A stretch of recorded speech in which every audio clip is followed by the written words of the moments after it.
بزرگان محترم اور برادران عزیز، السلام علیکم ورحمۃ اللہ وبرکاتہ۔ اللہ تبارک و تعالیٰ کے فضل و کرم سے رمضان المبارک کا مہینہ ہم پر سایہ فگن ہونے والا ہے، اور انشاءاللہ اگلا جمعہ رمضان ہی کے اندر ہوگا۔ اللہ تبارک و تعالی ہمیں آپ کو رمضان کی رحمتوں اور برکتوں اور فضیلتوں سے پوری طرح مستفید ہونے کی توفیق عطا فرمائے۔ رمضان کے آنے سے پہلے اس کی کچھ تیاری کی ضرورت ہوتی ہے۔ عالم اسلام کے مختلف مقامات پر رمضان المبارک کے آنے سے پہلے استقبال رمضان کے عنوان سے کچھ محفلیں اور تقریبات منعقد ہوتی ہیں۔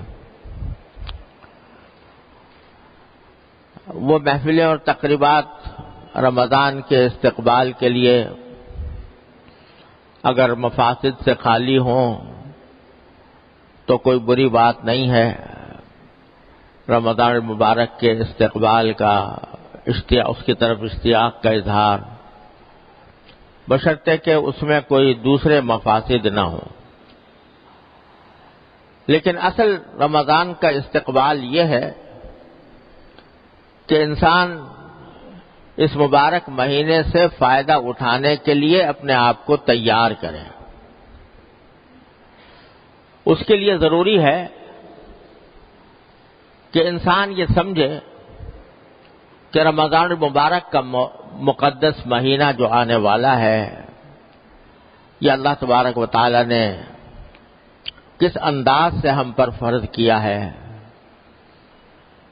اور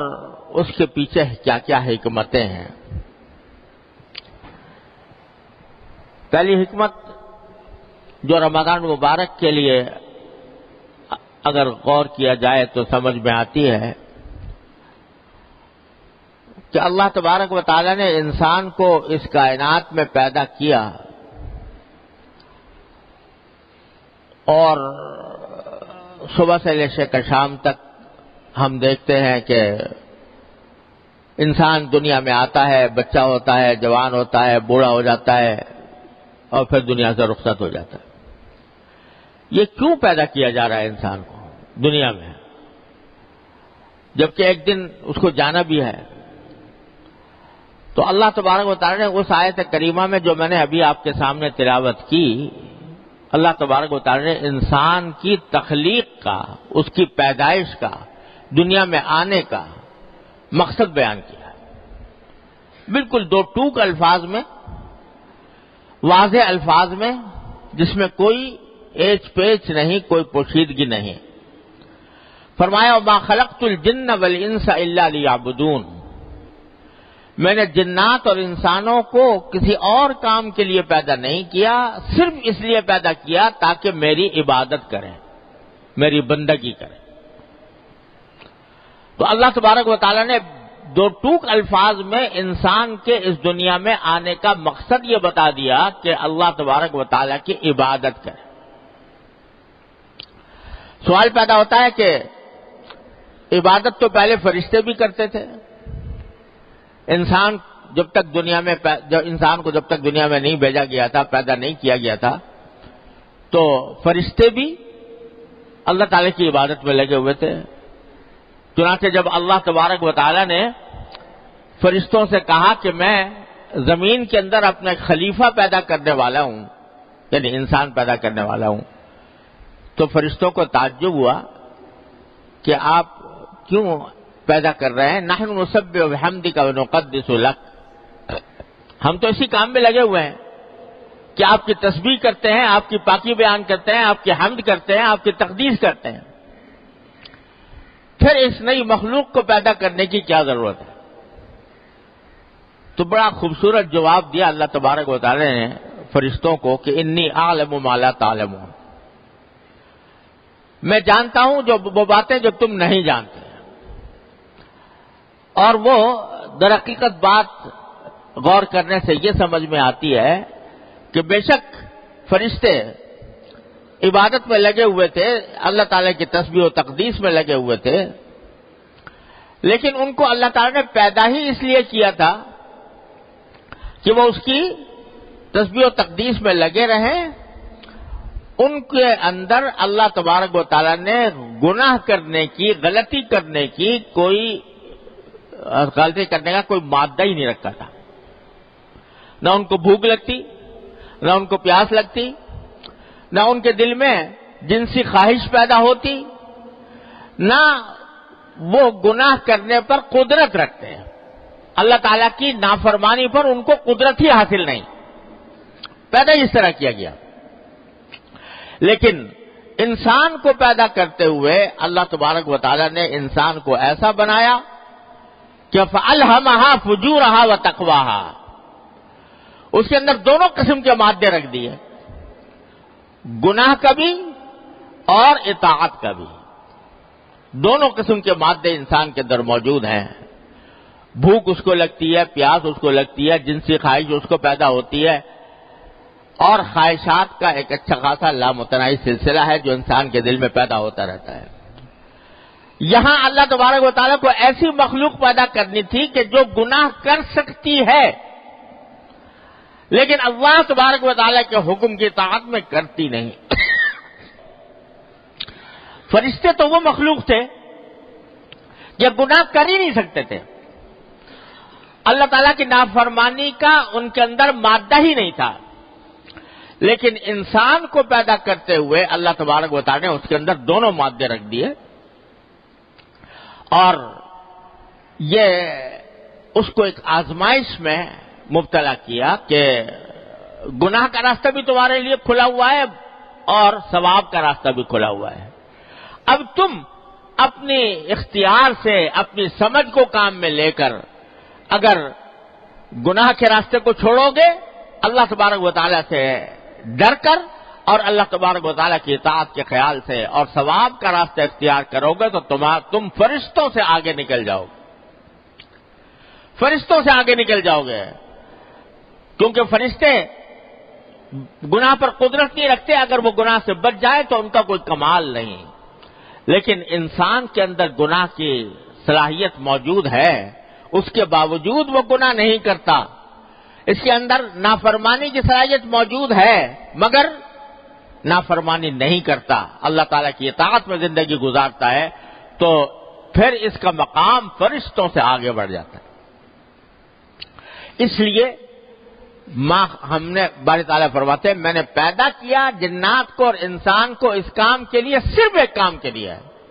ما خلقت الجن والانس، میں نے جنات اور انسانوں کو پیدا نہیں کیا الا لیعبدون، مگر ایک ہی کام کے لیے ہے کہ وہ میری عبادت کرے۔ اب عبادت کا جو اصل مفہوم ہے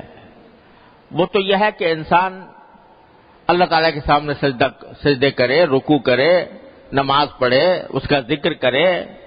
اس کے کلام کی تلاوت کرے، اللہ تبارک و تعالیٰ کے ذکر میں اپنی زندگی گزارے، اصل عبادت تو یہ ہے۔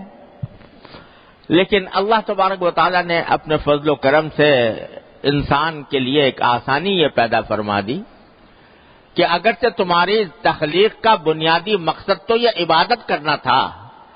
لیکن تمہیں بھوک بھی لگتی ہے، پیاس بھی لگتی ہے، تمہارے ساتھ بشری تقاضے بھی لگا دیے ہم نے، اور بشری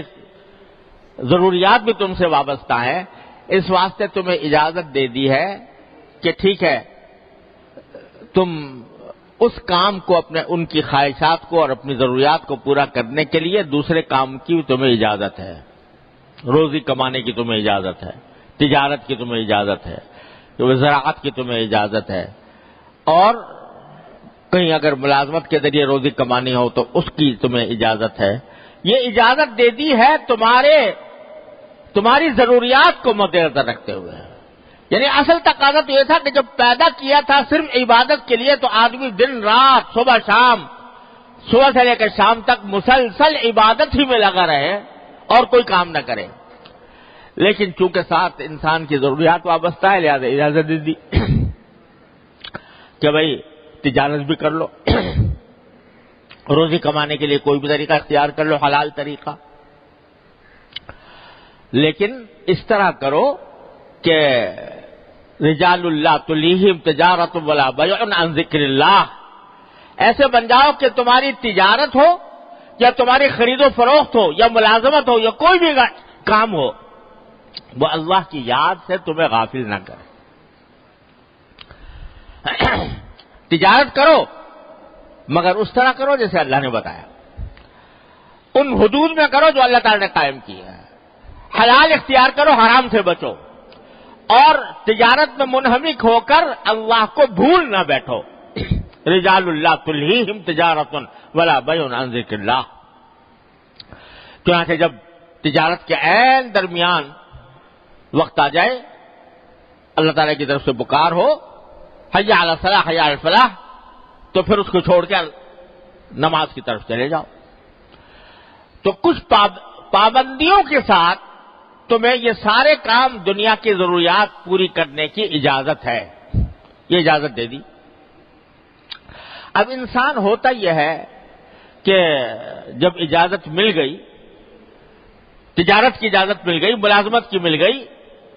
کاشتکاری کی مل گئی، اور اپنے دوست احباب کے ساتھ ملاقاتیں کرنے کی مل گئی، ان کے ساتھ خوش طبعی کی اجازت بھی مل گئی، تو اب انسان جو ہے بسا اوقات اس میں اتنا منہمک ہو جاتا ہے اس کام میں کہ اللہ تبارک و تعالیٰ کو یاد کرنے اور اس کے ذکر کا جو حق تھا وہ ادا نہیں ہو پاتا۔ صبح سے لے کے شام تک ایک ہی دماغ پر چکی چل رہی ہے کہ کس طرح میں اپنے پیسوں میں اضافہ کروں، کس طرح اپنے عیش و آرام میں اضافہ کروں، دن رات اسی فکر میں انسان بدمست ہے۔ تو اس کا نتیجہ کیا ہوتا ہے کہ عبادت کا جو اصل کام تھا وہ پیچھے رہ گیا، اور یہ جو ضروریات کی وجہ سے جن چیزوں کی اجازت دی گئی تھی وہ آگے آ گئے۔